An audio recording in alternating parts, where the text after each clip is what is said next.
Climate change is a growing concern across the globe, and environmentalists like Mike say we can do a lot to change the effects of global warming just by changing our diets. Major volunteer. Mike Tidwell is committed to promoting environmental solutions to issues like global warming. He's the speaker for the co-op-sponsored series, Farm, Food, and Public Policy.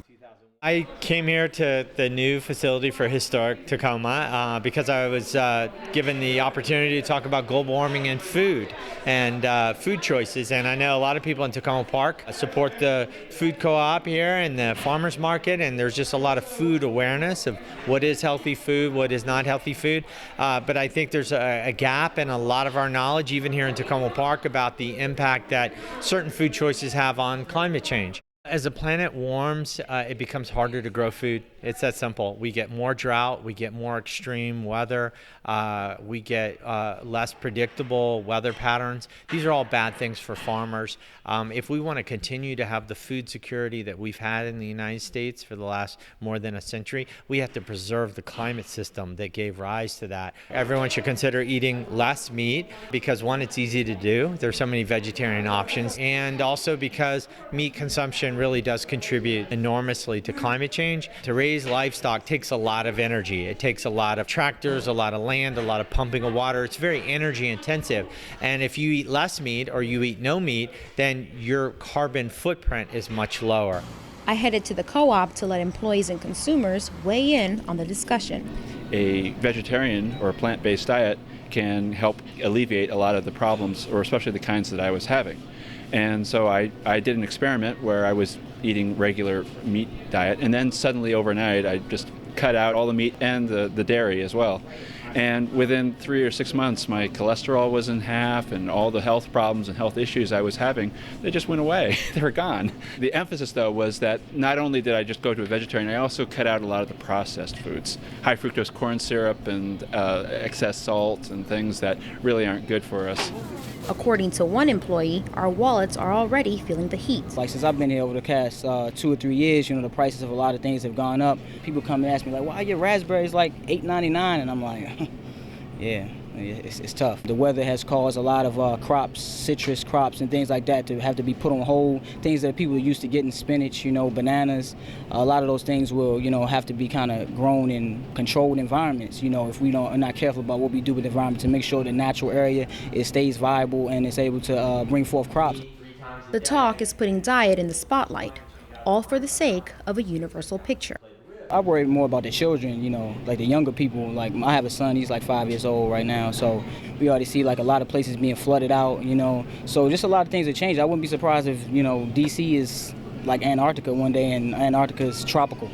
Everything's kind of flipped upside down, so. It may not be as bad as we think it is, right? But I really think we have to change our ways. I don't see why we have to be so dependent on fossil fuels. We can use alternative energies. The technology is out there to do that. I love animals, I want to see a polar bear in the wild. I want my 12-year-old someday to be able to see a polar bear in the wild. Meat and the dairy industries are major causes, probably much more so even than cars, in putting out greenhouse gas emissions and things like that. The federal government has a role to play in making sure everybody is aware of the problem. Policies need to be established that increase efficiency for energy consumption. I think people need to stop putting their head in the sand because things are going to start to happen. I think somehow people think that maybe global warming means they're going to be playing tennis in December or something, and not looking at the catastrophic implications of extreme weather and interruptions in our food supply and things like that. I can't think of something that's more alarming. I mean, just talking about it puts a knot in my stomach in terms of what kind of world we're handing off to our kids. There's no doubt that this is a global problem and it's going to require a global solution. So even if America did everything right and we stopped using fossil fuels, but China and India continued to burn coal, oil, and natural gas, the planet would warm catastrophically. So we all have to be involved. The reality is, though, that China and India have been much later in developing their resources, and their use of fossil fuels has just started to increase recently, whereas America, we have a 150-year tradition and history of burning fossil fuels. We've already developed. We've already gotten rich off of oil and coal, and India and China are just coming along, and they're asking a legitimate question. Why should we interrupt our economic development and stop using fossil fuels and switch to wind and solar when you in America, you haven't made the full switch yet? They're never going to do it until we do it first, and we have a moral responsibility to go first because we've done more to generate the global warming problem in the first place.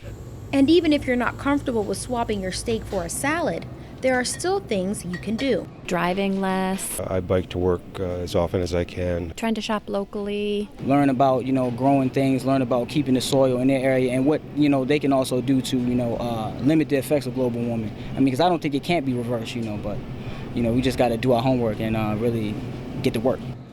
As for Tidwell, he wants people to think of going vegan or vegetarian as an easy thought to digest. Vegetarian, Thai food, Indian food, really great stir-fried veggies you can make at home, fake sausages and other meats. It's so much easier. I've told this audience tonight that I've done a lot of difficult things in my life. I've quit smoking, I've learned foreign languages. Those are all so much harder than becoming a vegetarian. It's doable and it's easy.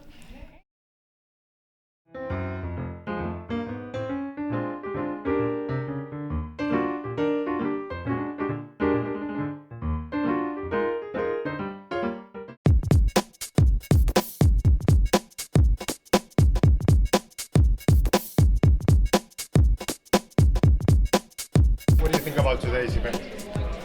Awesome. It was cool. I liked it. What do you want to be when you grow up? Astronaut? You want to be an astronaut? Yes. I think it's important to expand kids' horizons, get them to understand that there's potential careers in science, engineering, and technology. And I think it's also very helpful for a lot of people to see that there's opportunities for everybody to go into these fields and to be successful. I'm very happy with the turnout. There's way more people than I ever thought would be here. And I hope there's an opportunity to do more things like that in Takoma Park, and maybe NASA will come back.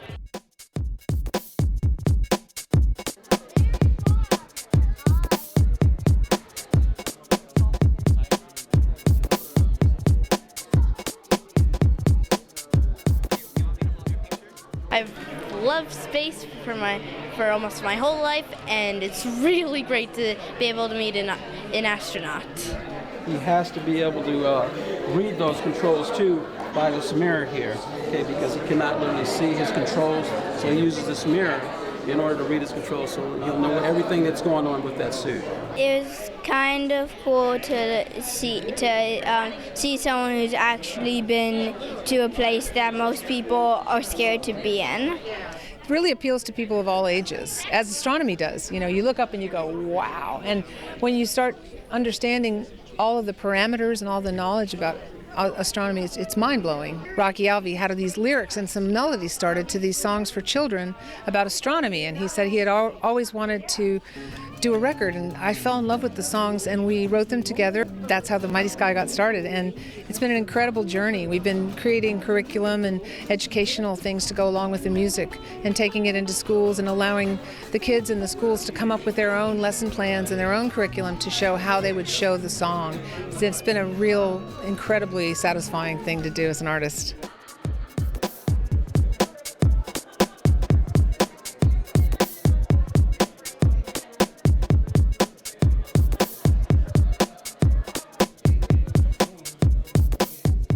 Getting kids inspired and motivated to be that next generation of explorers. I've had mentors that have helped me get in this blue flight suit and fly in space, so it's our job as a community to make sure that every kid, no matter what organization they come from, what community they're in, that they have the opportunity to do whatever they dream. And one of the things we want these kids to do is to think about STEM, science, technology, engineering, and mathematics, and to be the next generation of explorers. 80% of learning comes from out of school time. And so if we can give kids things, hands-on experiential, whether it's, giving them science kits or whatever, it can help them fuel their curiosity. My mother gave me a chemistry set when I was very young. I mixed two chemicals together and created the most fantastic explosion in her living room, which I got a spanking for. But I became a chemistry major from that one thing. So you never know what's going to turn a kid on to science and math. Parents, make sure the students have the tools so that they can bring that dream to a reality.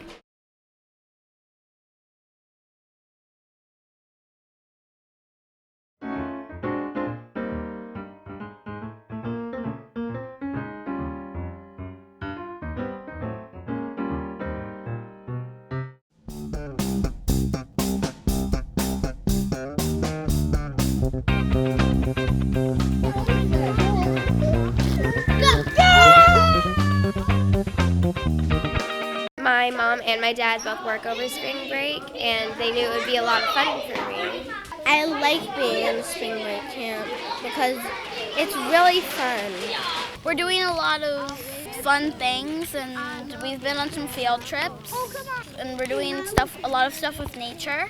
Well, today we made Easter eggs, and we dyed them in Kool-Aid. When we were doing the egg, when we were painting the eggs with the Kool-Aid, it looked pretty fun because you could make all these different type of eggs and all the different type of colors, and so you could dip and dip and dip.